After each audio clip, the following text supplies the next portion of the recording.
Okay, and welcome to Ask Us Anything. And of course, we are hyper excited to have Steve Wagner here with us today. And the gentleman who's gotten a brand new bed, Johnny Heller. And I hope we're going to get him to talk about that later, but we're going to hold that just as a special thing that we might get to, or we could talk to him in private. So, Johnny, so I met Steve at the, what is that thing, that Heller New England Narrators Retreat? And he was we have, so one of the things happens when you're out there at these retreats, you get to actually know somebody, not just hi and you have a message with them on Facebook and have that fake-o friendship stuff happening. You actually get to see someone and have a meal with them and talk about their dogs and their background and how they got in this business and what they like and what they don't like.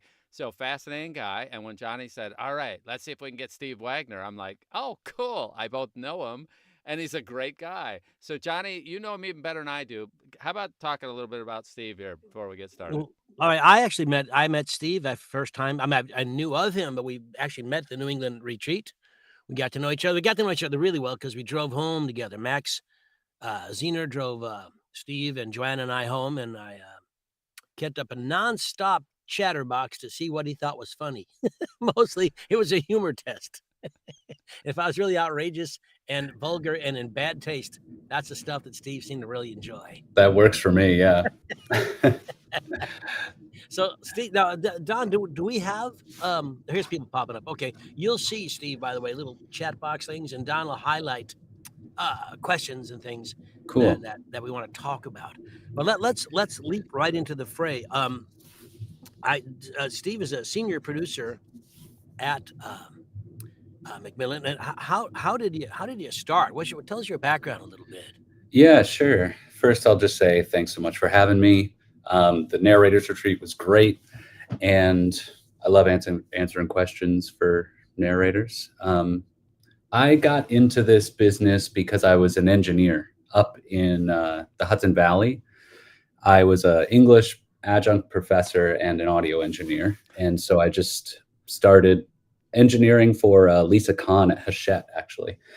And then I moved to the city and I was engineering freelance for all the different companies. I eventually got a job as an engineer and producer at Beat Street, the recording studio. And I worked with everybody from Macmillan to PRH to Simon & Schuster. And that's basically what led to this job. I saw an opening at Macmillan and I applied and I got it. And that was almost 4 years ago. It was right at the beginning of COVID that I started. And I've been here ever since and I love it. That's great. I find it interesting and that so many of the producers / casting people at the big houses are have backgrounds in engineering. Yeah. I find it fascinating. That seems because you would think that there'd be more of a theatrical route in, but yet they seem to come from the engineering background. Do you find that to be the case with a lot of your colleagues? It's pretty common, but at Macmillan, we're pretty split. There are 5 of us. 2 of us, I would say, are engineering background, and then there's some TV background people and theater background people. Okay. Yeah. Now, do all of you have to concur on something, or are you all in your own little silo? Like you cast for these 75 things, and somebody else. I mean, do you talk to the theater people when you're looking at something? Absolutely. And I think we all know each other's strengths quite a bit and use each other a lot. At the end of the day, we do have our own projects, and sometimes they're a bit siloed off, and I don't end up talking to anybody else about my casting choice, for instance. But a lot of times we actually do collaborate on it, and we have meetings almost every week where we talk about the projects we're casting and come up with ideas. I have a couple of questions leading from that. I do want one of the things I find. This is probably our 7th or 8th Ask Us Anything, I think. I don't know where we are in there. But and I find that while we have lovely chats, sometimes we miss some of the questions. There's a question up here that maybe he's jumping the gun, but it's worth asking. From Dave G. He says his current rate is $400 per finished hour. If he works for the other publishers, what are those rates? What are they like? I guess my question to Dave is, in that 400 per finished hour, are you doing all the editing and mastering and stuff? Because that affects it. Because when you work for Macmillan and Penguin Random House and Simon & Schuster, et cetera, you're not doing the editing and mastering. They are. So that affects your rate. So how would you handle that question, Stephen? Yeah, absolutely. And it's going to vary from project to project too. So we're going to be very upfront right from the get-go what we could offer on this current project that we're auditioning you for. And then you, of course, are free to say, do you got a little more room? Could you do this? Yeah, it's going to be different for every project pretty much, but it's true. You are not going to do any of the editing. We'll probably ask you to do a punch record, which you might want to clean up just a tiny bit. But you know, it's kind of up to you how you want to do that. Okay. Now Dave responded, he has an editor, 35 an hour. That's great. You won't be doing, he or she won't be used with the bigger houses. And I don't think you will get $400 per finished hour right off.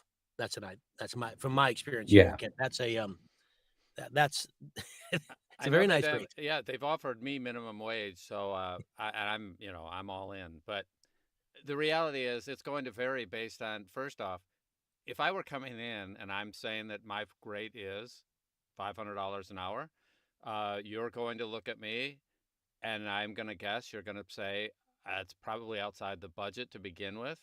I would actually have to come in with a track record of I mean, I expect, is that correct? Close?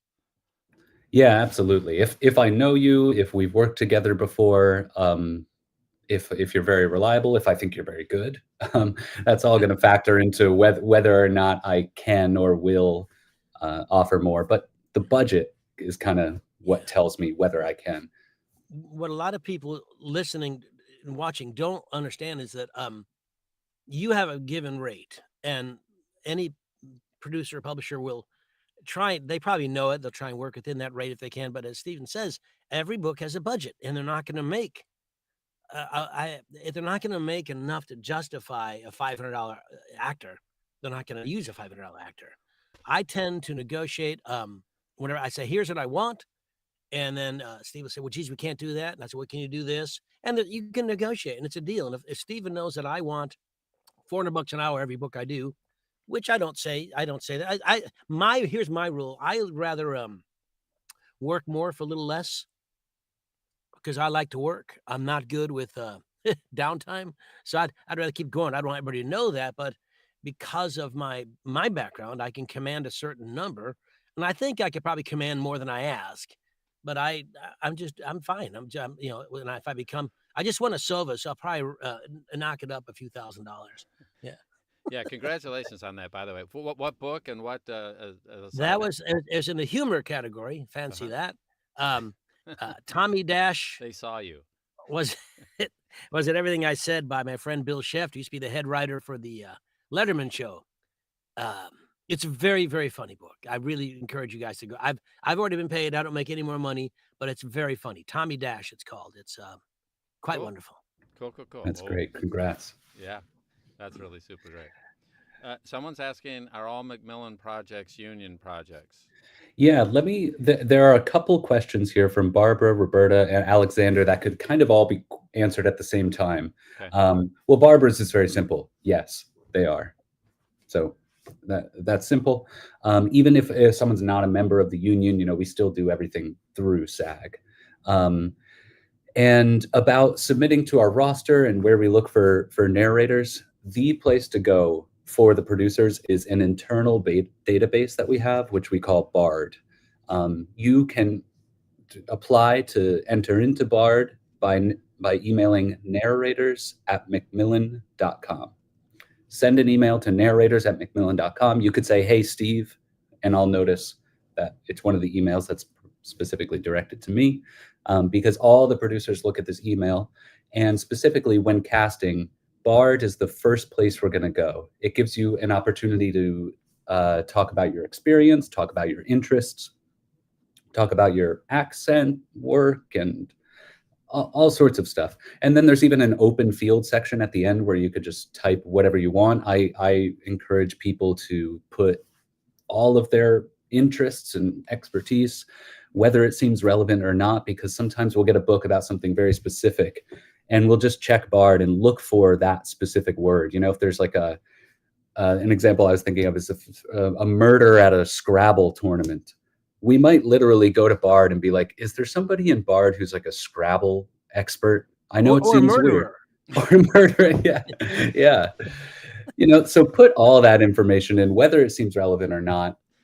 It's a searching, we search this database by keyword. So yeah, narrators at Macmillan.com. And it doesn't mean that you're like on our team and getting books from us actively. It just means you're there and available for us to audition you if we are interested. Wait, I want to I got to ask a question. Yeah. If I've never interacted with you, I can go and put all my stuff in Bard? First, you have to email narrators at Macmillan.com. Okay. And then we sort of vet that inbox for whether we want to invite whether we want you. Yeah. Yeah. But that's fair. It's pretty open. I mean, that's good. That's good. That makes sense to me. So if someone is if you guys, you said Johnny Heller is in Bard, I am. So now I have a pseudonym now that I did, and I don't know if I put him in. So how often should I update, and can I update my Bard profile? I would say maybe like once a year. It's something that really doesn't have to happen too often. For one, we connect your profile in Bard to Audible search results and Google Play and some other things. So if you just want to update us to tell us, I did 20 books, but now I've done 30, you actually don't need to tell us that. We will know that automatically. But if you've did a book that made it so you learned a couple accents that you didn't know before, that might be worth updating. Or like you said, Johnny, you have a new alias. Yeah. That could definitely be worth updating. And the way to do that is to just email narrators at Macmillan.com, and we'll send you the right way. I'm going to write a note. Take over, Don. I'm writing a note. Okay. Well, so I'm new to you. You've never heard of me. And I'm an unsolicited. I've watched this podcast, and I send something in. So how do I make the best first impression on you? I don't have any chance. Is that what you're saying? Too late, Don. That pause is like, well, you ain't got no chance. But let's talk about everybody else. How did they make the best first impression on you? Yeah, this hypothetical person. Right. How did they do it? It would be in this email that you're sending. We want the email to be clear and concise and to lead to a couple samples that we can listen to very easily. I would say just the sort of legibility about who you are, what you do, where you're coming from, what you're interested in, and what you sound like needs to be as clear as you could possibly make it in the email. And if you can pull that off in a way that seems like you're a thoughtful, organized, professional person, then that's how you make a good impression on us. Okay. Let me ask you a question about Bard as well. Now, that is a database. First, do you say data or data? That's always. I think I say data. Yeah, I think everybody does. When I say data, my inclination is always incorrect. So your database, you guys use it because like, I don't know if you know Ahab, which is Penguin Random House, and other people. They put auditions up there, and Dreamscape has a portal as well that auditions come up to. Does Bard have auditions that show up, or is it Bard something that you guys use to cast your books and you don't have open auditions like that? Yep, you're right. We don't have open auditions like that. It's I knew that I was just leading you. Yeah. Right. Thank you. No, it's just an internal system. It's basically, once upon a time we had a spreadsheet that had a bunch of narrator information on it. And we thought this is way too simple and way too kind of vulnerable. Let's make a very secure database that can do some cool things, but it's all internal. Our auditioning process is always going to happen basically via email, not in Bard or on any other website. Yeah, in other words, you're pre-curating a list of people, and when you need somebody, they're either already in that database or they're for some future book after they get into that database. Would that be close? Yeah, exactly. There are lots of people that I invite into Bard that I haven't worked with yet, but I'm looking forward to potentially working with once I find a book that works well for them.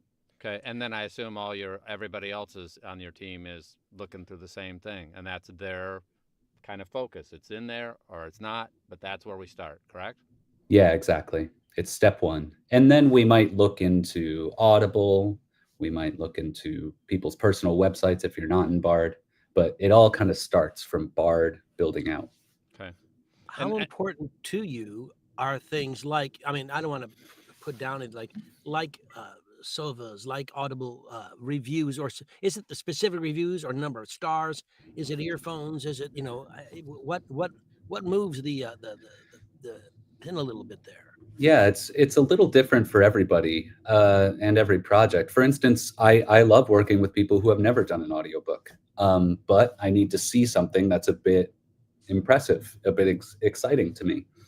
If you do have a lot of experience, then I'm probably going to look into audiophile reviews, earphone awards, SOVAs, Audis, if they're available. And yeah, those do make a bit of an impression. But most of all, it's going to be the samples. And if I'm auditioning you, that audition right there. Don and I were discussing before you joined us, before anyone joined us, something about demos, because you mentioned samples, demos. How much do you listen? If narrator A has 5 different samples and they're labeled appropriately, sci-fi, dialogue, et cetera, so it's clear what's there. How long do you listen to a given sample?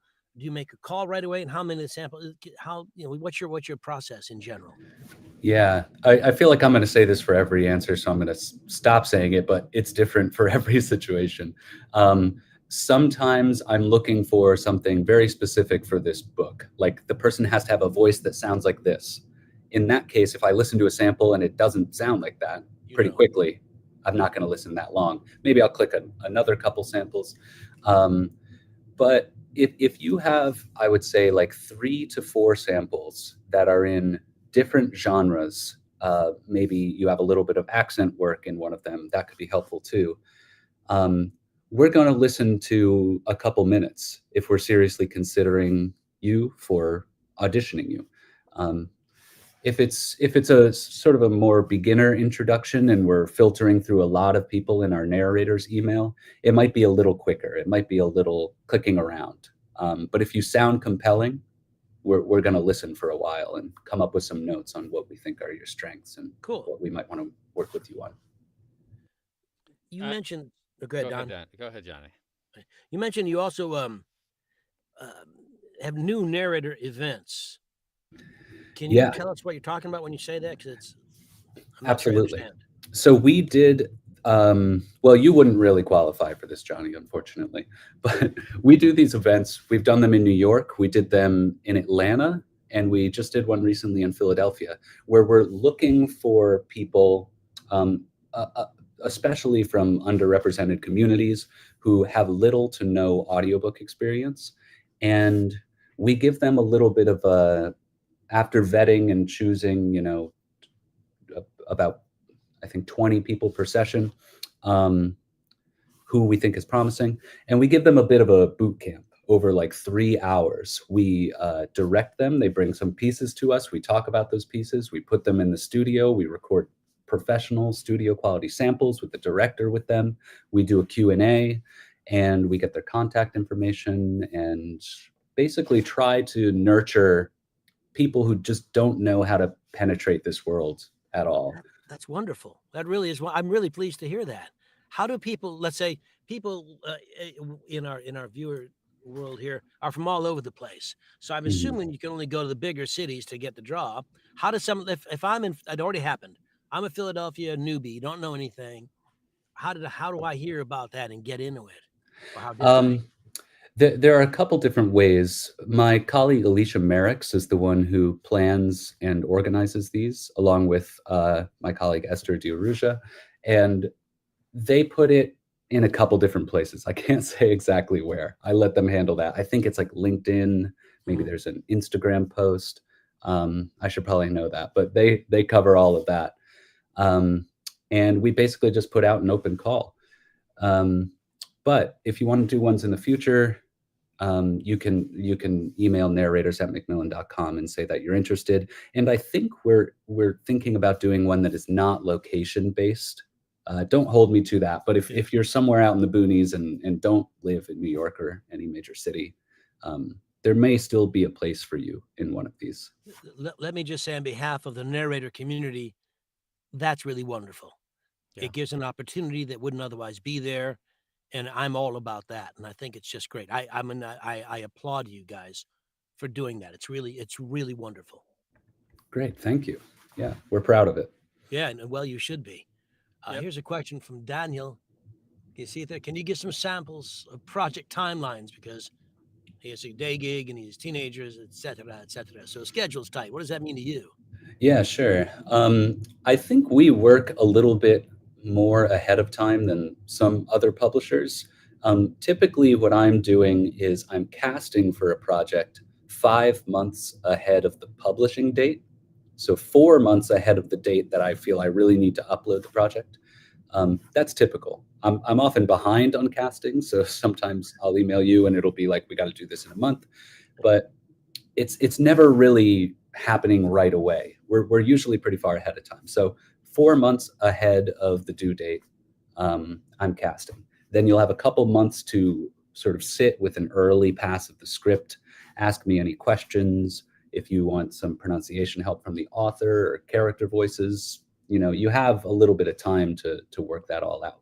Then when it's time to record, if you're doing this as a home punch record, you can schedule this however you want, but typically it'll happen over the course of 1 to 3 weeks, depending on the length of the book. And then you wait about 2 weeks and we'll give you pickups, and then that's it. So the whole production can be as short as, 4 weeks, or even shorter sometimes. Cool. We have some great questions that are coming in here. Yeah. What are the biggest challenge problems that you guys are facing regularly that you see coming up here? Yeah, would you say like in the casting world, is that? But I guess you can take it any way you'd like. Yeah. Yeah. I would say one of the biggest things in the casting world is looking for very specific identity needs for books. For instance, one of the imprints we have here at Macmillan is Tor, which is a sci-fi fantasy imprint. They also do a lot of horror, and they are really on the cutting edge of elevating underrepresented voices. So it's very common that I'll get a book that needs a very specific ethnic background, or I need a narrator who is both queer and Taiwanese. I get these POVs that are very specific, and it can be hard sometimes to just look at the narrator community as a whole and find somebody who fits that. And that's actually partly what this new narrators event is about, is diversifying the pool of people who are in this world in the first place.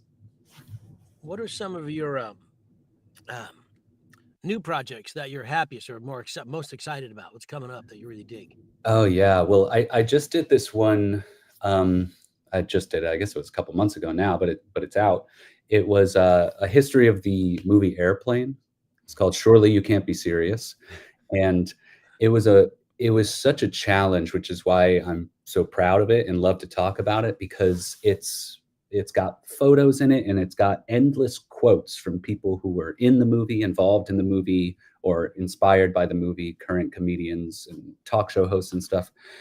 And so we were looking at the book thinking, this is such a dynamic book full of so many cool things. How could we possibly make the audio compete with that?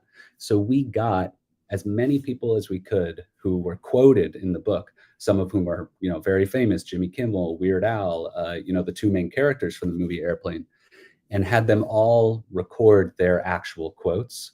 So, and it's a great listen. I thought it was going to be kind of a mess, or I was worried it would come out as a mess, but it actually works really well. It's just a patchwork of so many different voices. It's a real oral history. So yeah, was super excited about that one, and it came out really well. Yeah, I'm looking forward to listening to that too.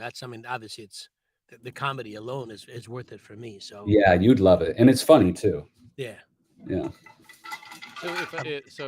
So let's say I send you an email and you vet me and you say, hey, you'd be great. You go to Bard and put you're in there now and it's great.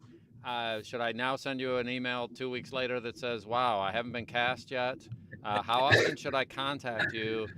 And I know that you're really waiting for me. You're just sitting there waiting for me to make that, reacquaintance. How often do I reach out to you? Do I just shut up?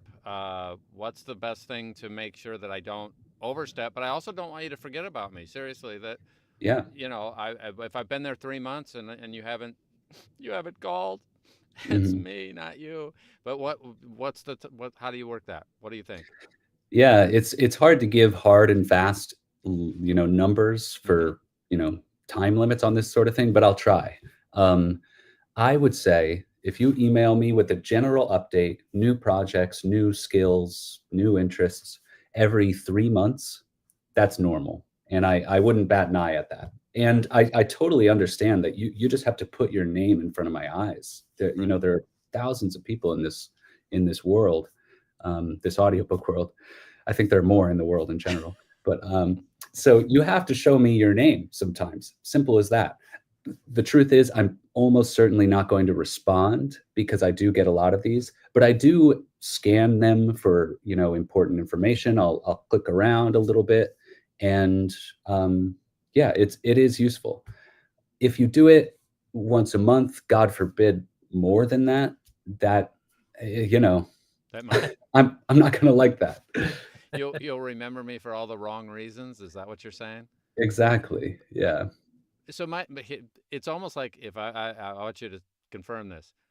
I need to act like a professional, and I need to choose reasonable intervals, and I need to make sure that I bring something that might even help your life be better with the information that I'm bringing, rather than just, hey, hey, hey, I'm still here. Hey, hey, hey, I'm still here. Because if I do it too much, I'm demonstrating that I'm not really a pro, and maybe I'm not busy enough if the only thing I'm doing is sending you emails. Not that I'd love to send you emails. Okay. But I don't. Is that close? Your thoughts on that? Yeah, yeah, that makes perfect sense to me. There's lots of different ways this can look. There's no one way to do this right. So, yeah, the general takeaway is just use your judgment, and if you have good judgment, that impresses me. If I may say, I've befriended, become very close with a number of publishers, including Steve. And we've talked about this, and I've talked about this a few times on our show here. Like Dave said, can you share the Bard website? No, he just said send to narrate because he doesn't want to share it because then you won't be vetted if you can leap right to it. So no. And in terms of getting hold of publishers and things, understand that you're the actor. The actor's timeline is I need a job. I want a job pretty much now. And I want after that job, I want to know there's another job and then another job. That's what you want. Well, if Steve and his colleagues see you and like you, they see you and they like you. They at least know your voice, they know your sound, and if they say, I don't have a project right now, but I think I can use this guy or this girl, and they make a note. And when a project comes up that seems right, then they reach out, and that may be 6 months from when they first met you. And that's something that's difficult, I think, for the acting community to understand. But it's just the nature of this business. I've said before, your job, the actor's job, is to solve problems for publishers, not create new ones with constant emails, because then it becomes a bit of a burden. And so what's it going to be like to work with? Oh my goodness. They know if they like you, they like you. They know you're there. I understand the need to reach out once in a while, but you should reach out. You actors should reach out when there's something to reach out about. I just got a great new book that I have to use my Australian accent in. I don't know if you knew I had that. Just letting you know. Simple as Yeah, that. 2 lines. More than that becomes these guys have work to do. Part of the work is finding you and finding work for you, but if they know your voice, they know it. I mean, what'd you meet? 70, 80 people at New England. yeah, And many of those, I imagine you've made, if not hired, made notes about. absolutely. Yeah, yeah, that was a great experience, by the way. A lot of people that I've emailed with, getting to actually see them face to face and hear them read. So if there is an event that you happen to see me at, feel free to introduce yourself. That does help. But what you're saying about reaching out about something specific, that's actually a really good idea. And one of the best things you can do, there's no guarantee that you're going to get an audition for anything. But I'd say the best way is if you demonstrate that you're someone who's paying attention to book launches. So if you reach out and say, hey, I love this author, and I just heard that they have a book coming out next year, and do it as early as possible, I would love to audition for that. That is such a cut and dry way to get your name actually on my worksheet in the notes section. Try to audition Johnny for this. And it just shows me that you're paying attention to this industry, that it's not just something you're dabbling in, but you're actively interested. And you can pay more attention. I sent him a note, said, I want to do the airplane book, and it was already done. He Yeah. paid a little closer attention than I did. Yep. Well, so let's drill down on that. So you are saying, though, see, narrators we all tend to live in this an insular world here. We're paying attention. We're on all these narrators groups.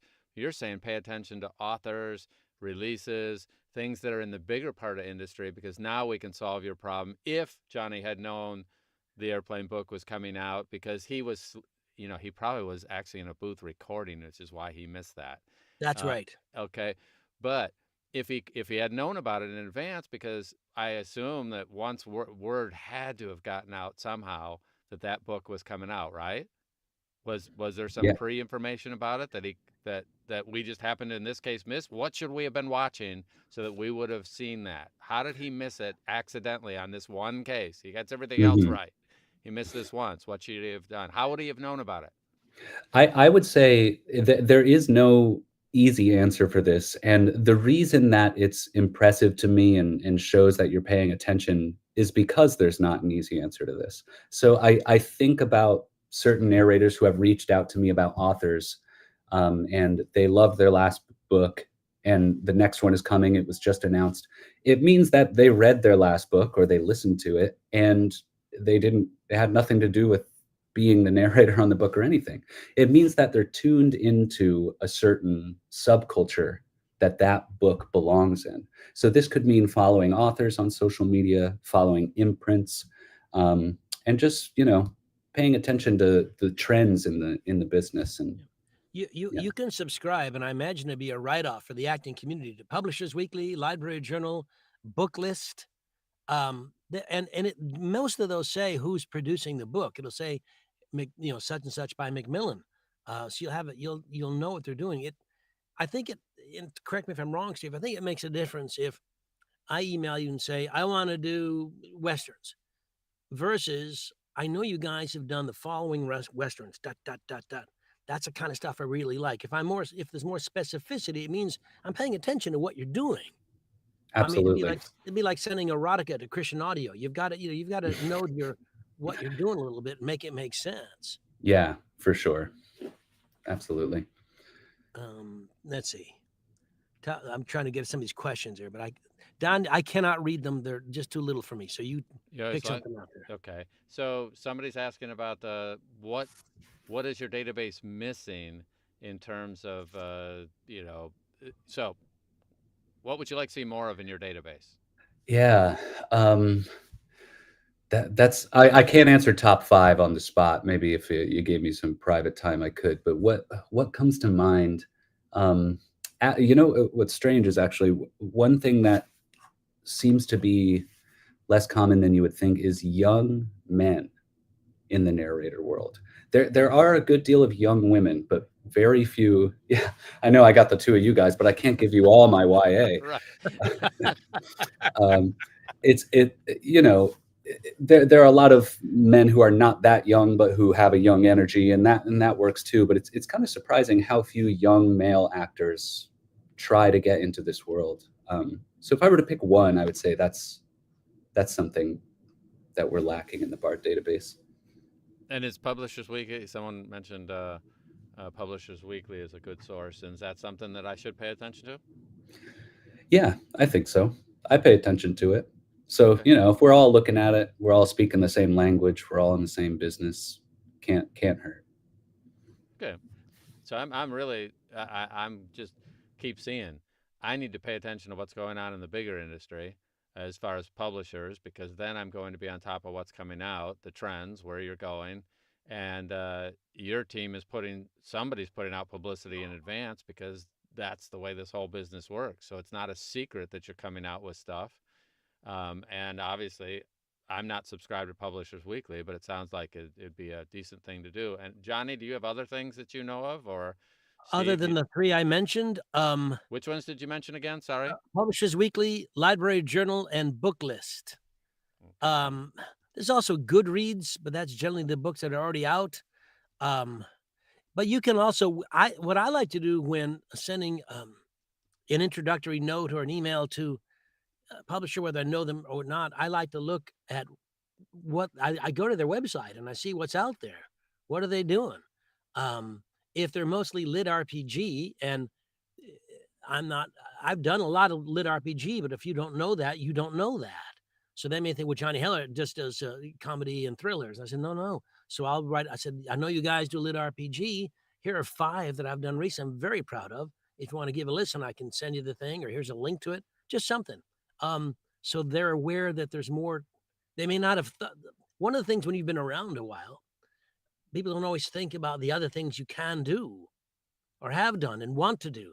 So in discussions, for example, with Steve, I'll say, you know what, I'd really like to try. He goes, oh, I had no idea you liked cookbooks or whatever it may be that I said. I didn't say that, but you know what I mean? So I think it's important to understand the kinds of stuff that they put out and understand that, and you may not know this is harder to find out.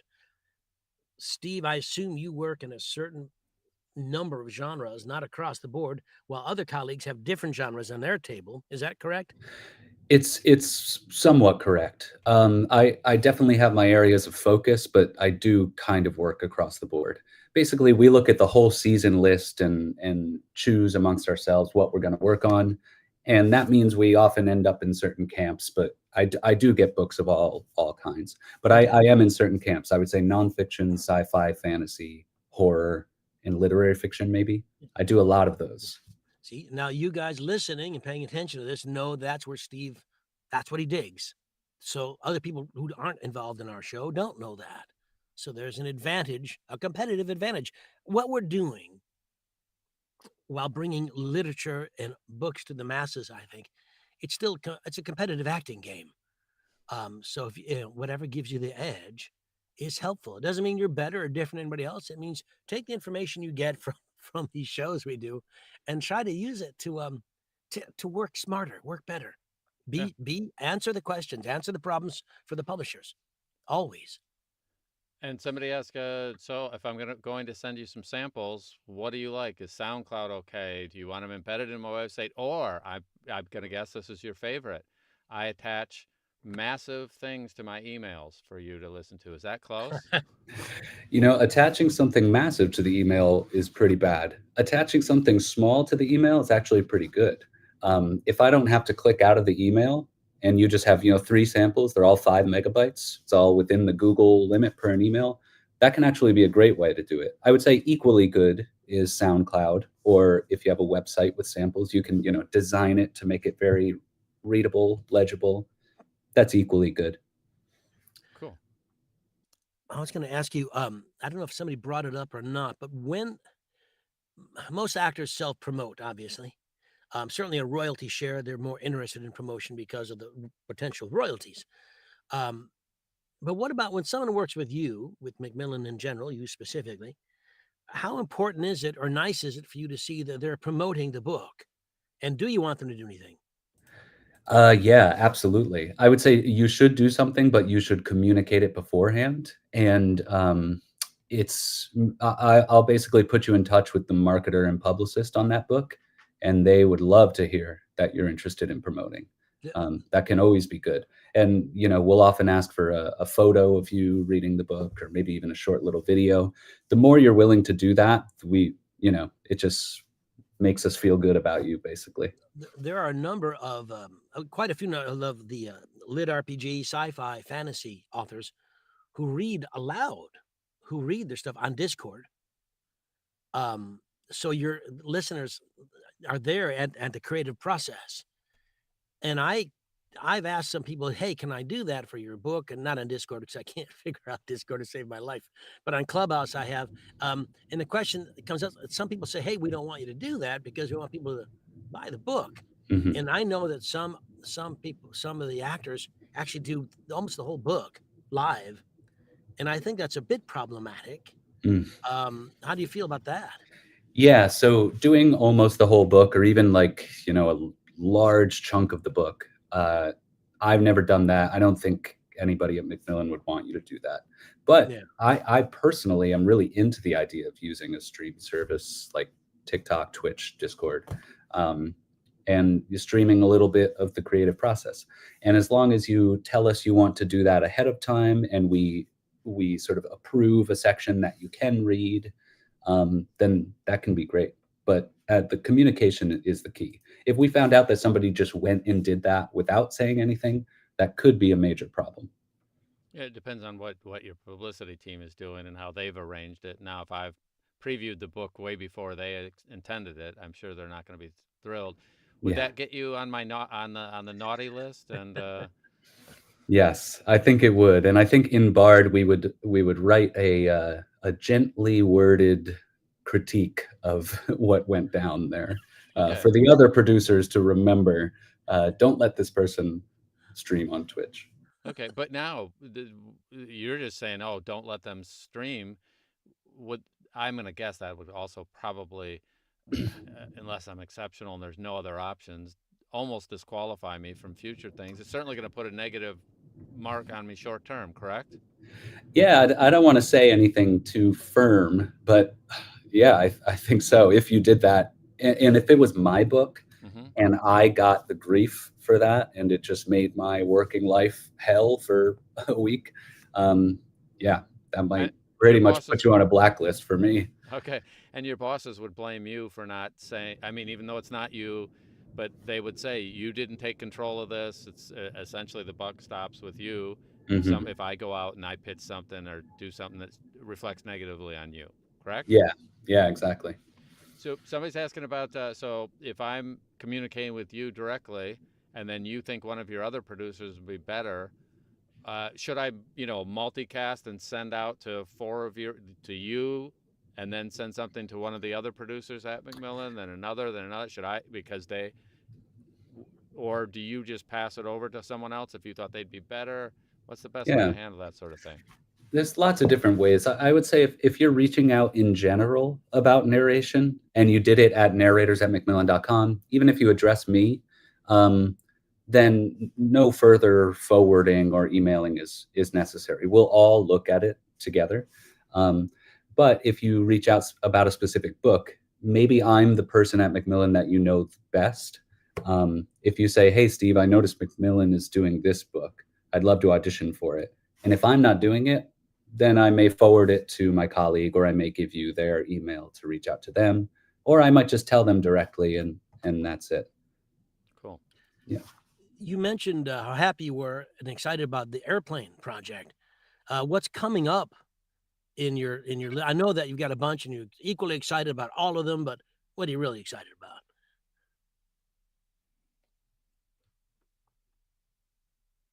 Oh, I can't hear you. Oh, did you? You did accidentally you muted. Yeah, I accidentally Yeah, muted muted. myself. I think my dog wants out. Go. Yeah, I'm doing a book called Rise of a Killa, which is by Ghostface Killa of the Wu-Tang Clan.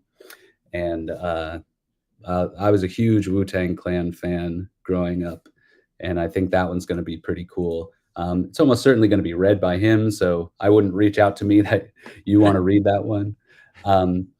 And then one of my favorite authors is Cixin Liu, the author of The Three Body Problem. He has a new series of essays and short stories coming out called A View from the Stars. And even before I got to Macmillan, I just loved him and his work. And this is the first time I've gotten to work on one of his books here. So I'm just thrilled to be working on that. Oh, how exciting for you. That's great. Yeah. It's kind of neat when your work life and your and your dream life come together like that. It's a wonderful thing. Good for you. Yeah, it happens from time to time. Yeah. So we have this question that so someone's talking about, so I'm in Bard and you call me for a book and I turn you down. I guess, is there a penalty for not doing something? Is there a... I would almost say the opposite. I find it very, if you're honest about not having the time to do it, or even not having the interest in something, that's great to me. The worst thing you could do is say that, yeah, I'm interested, and then it turns out you're not comfortable with the subject matter or you don't have the time to do it. If you're open and honest about what you don't want to do or can't do, that's great. And I'll think of that as, an example of you being very professional and very, communicative. Okay, so if I don't do erotica and you send me an erotica, which you haven't even offered me, I suspect you would be happier if I say, no, that's not something I do. Yeah, totally. And when you fill out the Bard profile, there's actually a section that says unwilling genres or topics. We don't do anything so extreme at Macmillan for the moment. Yeah, there's no demand for me to do it at any extreme or in the middle. So, but that's a different I've discussion. asked a number of times, and And I've said no, or only without disclosure. Okay. Mhm. All right. I got to tell you guys, we had both these fellas at New England, and it's just it's a treat. It's there's an ease when I'm talking to Steve now, and there's just an ease about the whole thing that probably wouldn't have been there had we not spent quality time together. Mhm. So I don't want to give the impression that he and I are best friends, but we are friends as Mhm. well as colleagues, and it's not just the publisher-actor relationship. So that's why you see some of that. And I think the important takeaway for everybody is that understand Steve's a person just like you. These magic producers who have the ability to give you a book are wonderful, but it's they rely on you as much as you on them. And it's important to understand that relationship and understand that here's Stephen telling you the things he likes.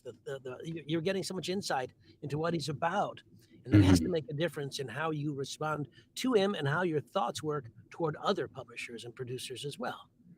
I hope you're taking away the right things from all this. Yeah, absolutely. And I would say that sort of stuff, just knowing me and me knowing you and our personal communication with one another, that's going to be really important past the first audition stage. So, if you're brand new to me, all that stuff that I've said so far about reaching out is all very important. But the way you go from being someone that I auditioned once to someone who I frequently think of and go to is basically an interpersonal question. How much do I like working with you? Of course, your talent is a major factor in it, but yeah, I'm thinking about, I want my work to be fun and pleasant and go smoothly. So the better you communicate and the more we sort of get along and have a smooth relationship. We don't need to be best friends, but if it goes smooth, I'll remember that and I'll think about you more. How often are you guys and your colleagues in Macmillan itself? Because here you're home clearly because it's your house. How often are you in the office? Everybody in the office? I'm in quite a bit, and I was actually planning to go in today, but I had a doctor's appointment. Took longer than I thought. Blah blah blah. We're in, with the exception of one producer. I'd say we're in between 2 and 4 days a week. If I have a book recording in the office, I'm there every day. It's recording for the most part. Are you in the sessions itself or just visiting them? It depends. If it's a session with you, Johnny, for instance, you don't need a director. I'm not directing you. I'm just visiting. Maybe I'll sit in for the first hour or something like that. And then my desk is, right outside the studio. We're chatting, we're having lunch and all that stuff. Okay. Yeah. Interesting.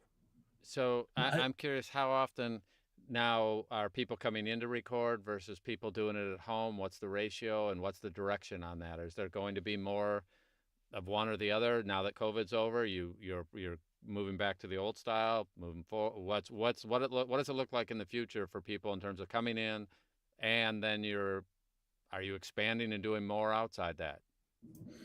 Yeah, I would say that COVID put everything in the home studios for a while, and some of that we won't fully bounce back from for good reason. A lot of people built studios. A lot of people, learned a way to work at home that they previously didn't have, and they would prefer to work at home. A lot of people moved out of New York City.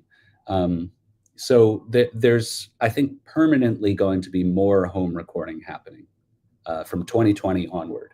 But we did come back and have been sort of slowly increasing ever since, lockdowns and restrictions were loosened and eventually went away.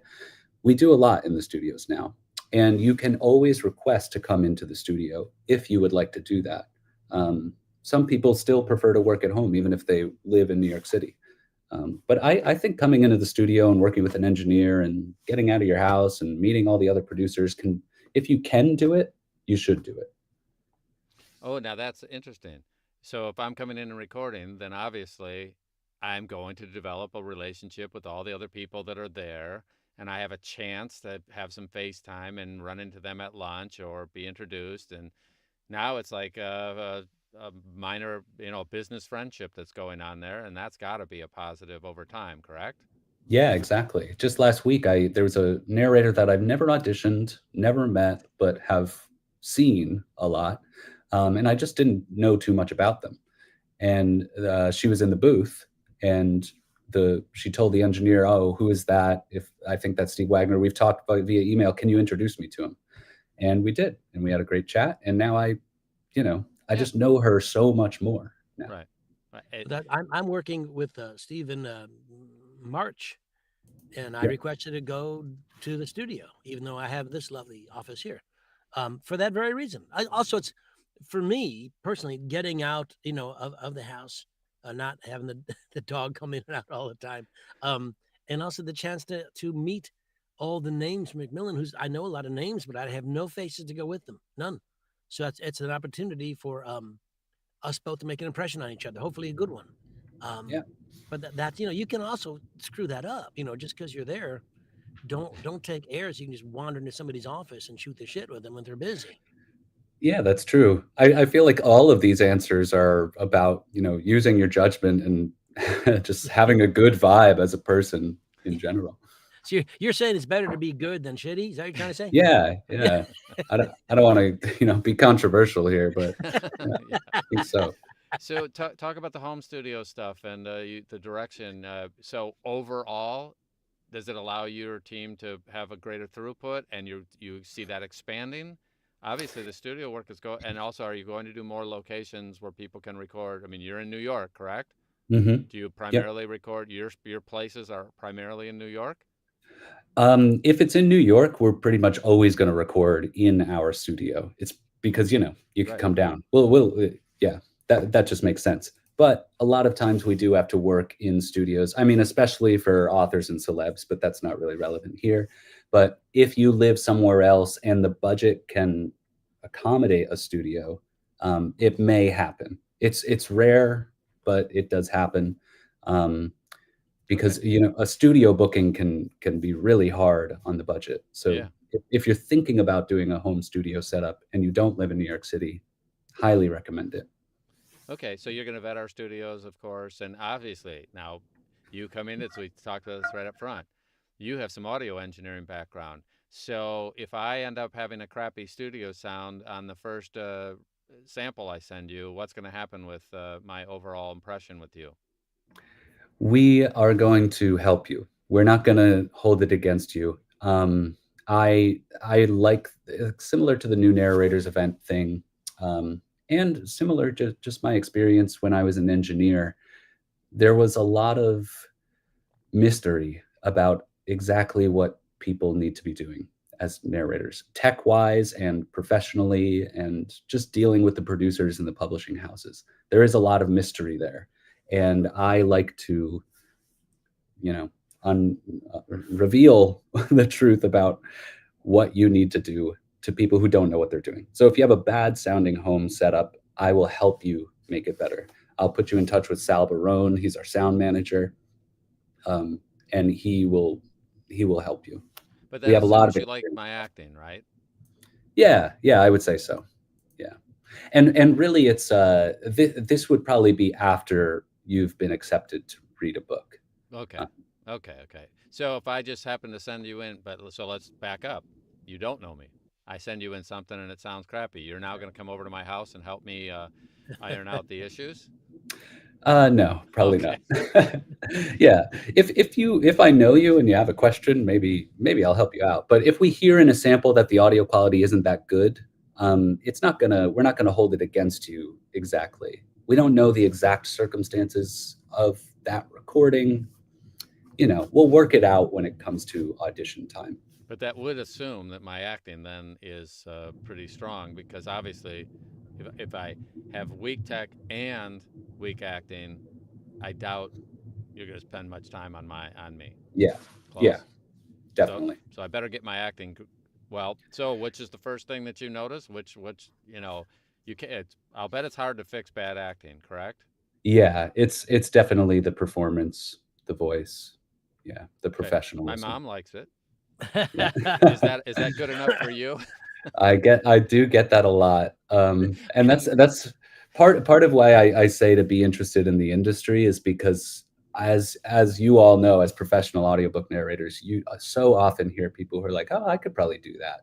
And they just don't really know Oh God. anything about how hard it is, what's going on here. Yeah.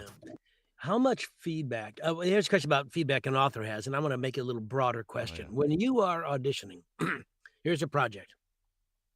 If the author is, does the author always have input, or is it sometimes they care, sometimes they don't? Is it always down to the author's decision, or do you get to pick, or is it vice 50-50? At the end of the day, it is always the author's decision. But we guide that decision, and who we're going to audition is 100% our decision. So that means if I audition you and you didn't get it, it means that I still believed in you. And because it always comes down to the author's decision, um, I need to only audition people who I would love to read this book. I'm never going to audition you if I'm never going to throw you in amongst other auditions if I think you're not good, because the author might pick you and then I'm in a tricky situation. So if I'm auditioning you, it means I think you're good. I think you could handle this book. So you never Fair take the enough. approach that you really wanted Heller, and then you put me as the other one, so that they absolutely have no choice but picking Heller. That's that's how it should work. Stack the deck. Yeah, never. Okay. Okay. And now, Although that'd be during great. auditions, so how many would you send an author, uh, if they're doing your book, you're working on the book, you send them 3, 5, 15, 200? Typical is 3, but then it varies. Okay. Sometimes if it's more complicated, yeah, it varies, but it's typically 3. And I assume Does they it- kind of do they ask your opinion as to what you think should be the best, or do you actually kind of tell them? Do you just go, here's 3, you pick them, or do you Yeah, say, I really think Heller would be the right one, but I that too, it very much depends. My favorite thing to do is say, I have my favorite, but I want to hear what you say first okay. without my influence. And then we can negotiate past that point. But if for some reason I really want it to be one person, I heard the auditions, I thought this person just nailed it, maybe I'll say something ahead of time. Are you ever in a situation where you need to dissuade an author from doing their own work? Because I'm when I began years and years ago at Recorded Books, which was much smaller outfit than they are now. Um, when the author wanted to do the book, and authors sometimes are really good writers, but not necessarily actors or performers. Um, so what they would do, and I don't know if you've done this, they would have, let's say, we three, Steve, Don, and Johnny are the actors, and we three would do page 72, and the author would do page 72, and the author would listen to all 4, including themselves. And then they'd pick between the trained performance actors and themselves. They generally wouldn't pick themselves because they realized they didn't have the chops. Does that kind of thing still happen like that?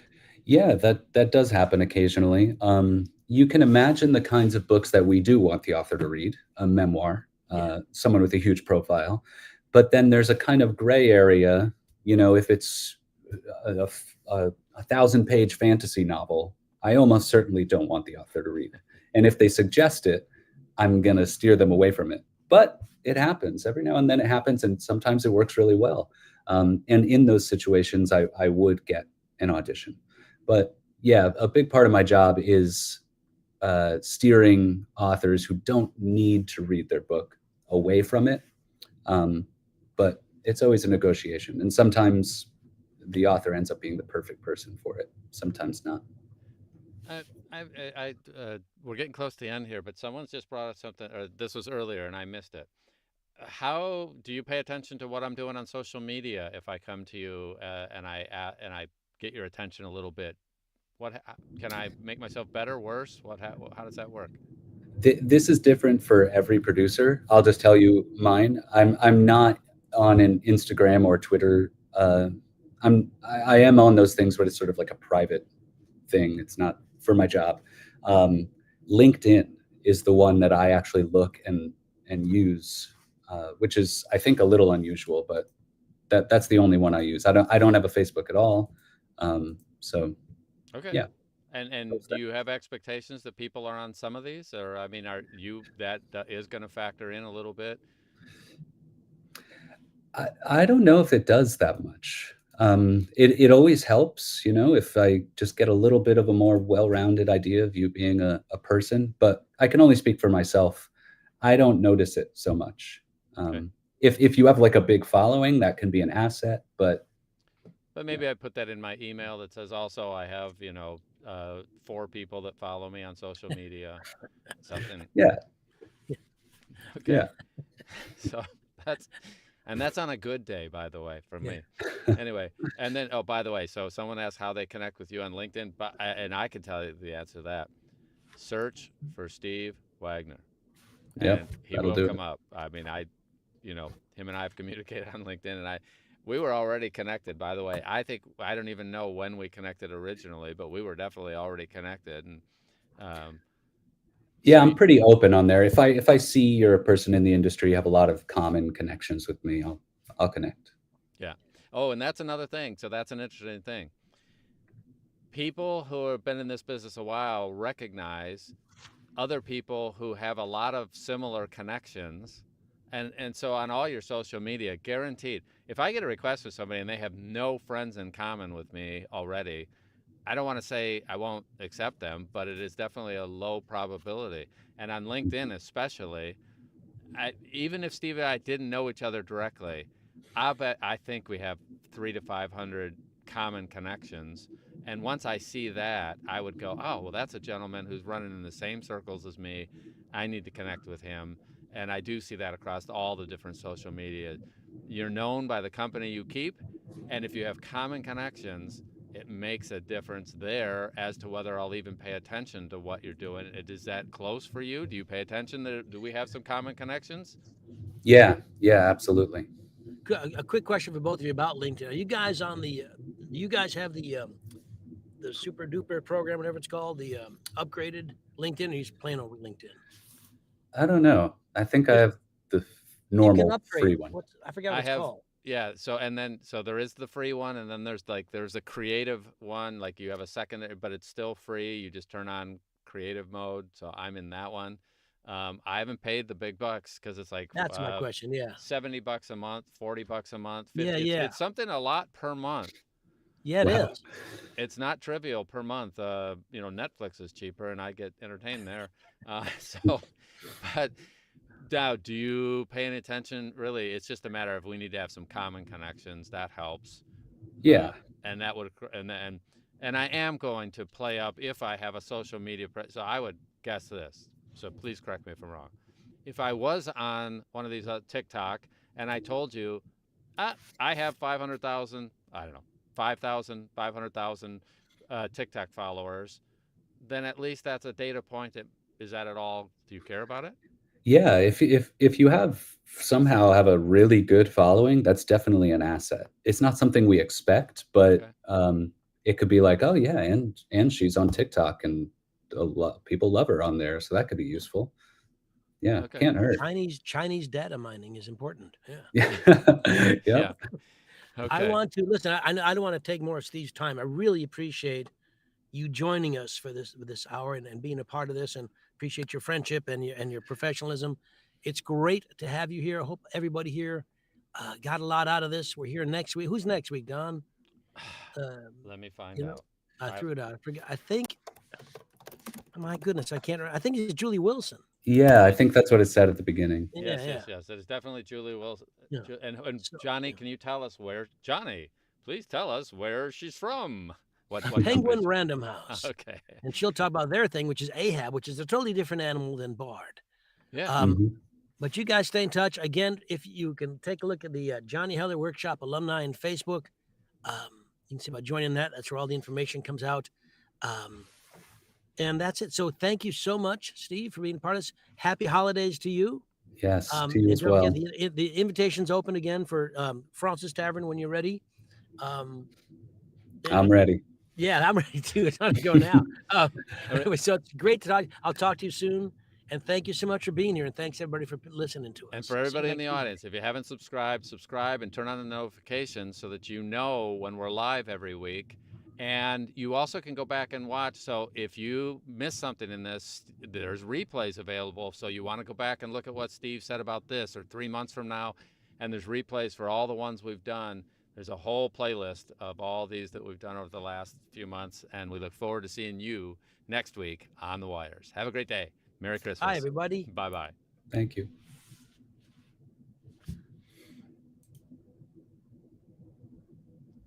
We're holding a soap opera